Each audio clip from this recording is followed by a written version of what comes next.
যে নারীরা বুকে বুক মিলিয়ে পুরুষদের সাথে জুলাই অংশগ্রহণ করেছে, এই রাষ্ট্র, এই সমাজ, এই দেশের মানুষ সেই নারীদের, সেই শিশুদের, সেই মেয়েদের নিরাপত্তা দিতে ব্যর্থ হচ্ছে।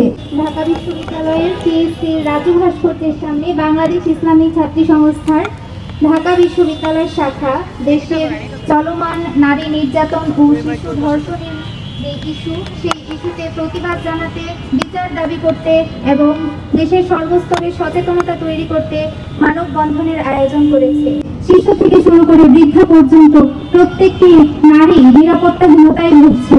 আমরা যদি দেখি গাজীপুরের 13 বছরের শিশুকে ধর্ষণের ঘটনাকে কিভাবে অন্যদিকে মোড় নেওয়ানোর চেষ্টা করা হচ্ছে, অথচ এখানে উচিত ছিল সবাই মিলে সুষ্ঠু তদন্তের মাধ্যমে একটি বিচার নিশ্চিত করা।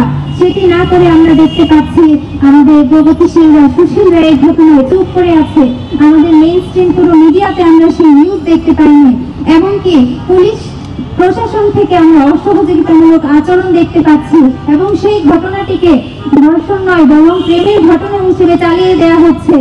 এবং একজন 13 বছরের শিশু, বাংলাদেশের সংবিধান অনুযায়ী যে শিশু, তাকে তরুণী হিসেবে প্রমাণ করার চেষ্টা করা হচ্ছে।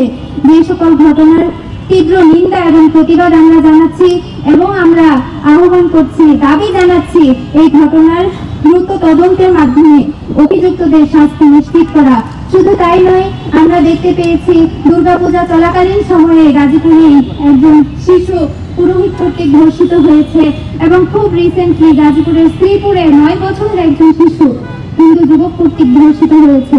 আমরা বলতে চাই, এসব ঘটনা কি কাকতালীয় ভাবে ঘটছে নাকি দেশের সাম্প্রদায়িক সম্প্রীতি নষ্ট করার লক্ষ্যে এসব ঘটনা উদ্দেশ্যমূলক ভাবে ঘটানো হচ্ছে? সে বিষয়ে তদন্ত করা হোক, সে বিষয়ে সচেতনতা তৈরি করা হোক। তাছাড়াও আমরা দেখতে পাচ্ছি বিএনপির শিক্ষার্থীকে কিভাবে ধর্ষণের শিকার করা হয়েছে এবং এই দেশে নারী নির্যাতনের যে কোনো বিচার হয় না, কোনো ধর্ষণের যে বিচার হয় না, ধর্ষককে যে প্রকাশ্যে শাস্তি দেওয়া হয় না, তার ফলস্বরূপ আমরা দেখতে পেয়েছি কিভাবে স্বর্ণময়ীকে আত্মহত্যা করতে হয়েছে। আমার প্রশ্ন হচ্ছে, দেশে বিচার ব্যবস্থা, আইন ব্যবস্থা থাকতে একজন ভিকটিমকে কেন আত্মহত্যা করতে হবে? কেন অভিযুক্তকে শাস্তি না দিয়ে পুনরায় বহাল করা হবে তার আগের পরে? এই ঘটনার তীব্র নিন্দা ও প্রতিবাদ জানাচ্ছি এবং বিচার দাবি করছি। আমাদের সমাজে ট্রেন্ড হয়ে গিয়েছে, কোনো ঘটনায় যদি ফেসবুকে হাইপ না ওঠে সেটার কোনো বিচার হয় না, সেটা কারো নজরে আসে না। অথচ এমনটা হওয়ার কথা ছিল, থানায় অভিযোগ দেওয়া মাত্রই পুলিশ প্রশাসন, দেশের আইন বিভাগ, বিচার বিভাগ ভিকটিমকে সর্বোচ্চ সহযোগিতা করবে। বাধ্য হয়ে আমাদেরকে ফেসবুকে আওয়াজ তুলতে হচ্ছে।